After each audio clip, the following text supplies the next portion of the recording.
నేను పంటను ఎండబెట్టడం అంటే రైతును హత్య చేయడంతో సమానం. సో ఈ పంట ఎండబెట్టడంలో రెండు ప్రభుత్వాలు గతంలో టీఆర్ఎస్ కావచ్చు, ఇప్పుడు కాంగ్రెస్ రెండు ఒకరికొకరు బొమ్మ బొరుసు సార్. కాళేశ్వరం చాలా గొప్పది, ఇంజనీరింగ్ మిరాకిల్స్ అని చెప్తున్నారు కదా. కాళేశ్వరం ప్రాజెక్టు మనం కట్టింది బేసిక్గా రైతులకు నీళ్ళేయడానికి కదా. 2014 నుంచి 2014లో 19 లక్షల బోర్వెల్స్ ఉంటే 2022లో 26 లక్షల బోర్వెల్స్ అయినాయి. 2024 నుంచి కరెంటు డాటా 2026 తీసుకుంటే సార్ 39 లక్షల బోర్వెల్స్ అయినాయి సార్.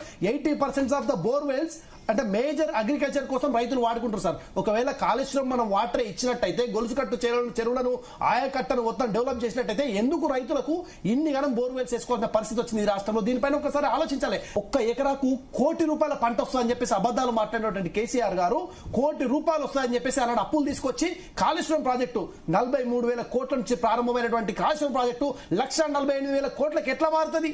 ఈరోజు రైతులకు ఊపిరి వచ్చినట్టయింది మొన్న పడ్డ వర్షాల కారణంగా. ఒకవేళ వర్షాలు పడకపోతే ఈరోజు జీరో. రెండోది నేను ఏమంటున్నా, నష్టపోతున్న రైతులకు ఎంతో కొంత భరోసా బాధ్యత ఇవ్వాల్సిన బాధ్యత రాష్ట్ర ప్రభుత్వం ఉంది కదా. ఎందుకు తెలంగాణ లోపల ప్రధానమంత్రి ఫసల్ బీమా యోజన ఇంప్లిమెంట్ చేయట్లేదు? ఒకవేళ ఇంప్లిమెంట్ చేసినట్టయితే 25 నుంచి 35,000 కోట్ల రూపాయలు రైతులకు ఇష్టం కదా. ఈరోజు పంట నష్టపోయిన రైతులకు ఇచ్చేవాళ్ళం కదా. ఈరోజు క్రాప్ హాలిడే ప్రకటించిన పరిస్థితి వచ్చింది ఎల్నివో కారణంగా. దీనిపైన ప్రభుత్వం ఎందుకు రెస్పాండ్ కావట్లేదని బీజేపీగా డిమాండ్ చేస్తా ఉన్నాం. బీఆర్ఎస్ గట్టి కూలిపోయిన ప్రాజెక్టుకు బీజేపీ ఎందుకు బాధ్యత వహించాలి?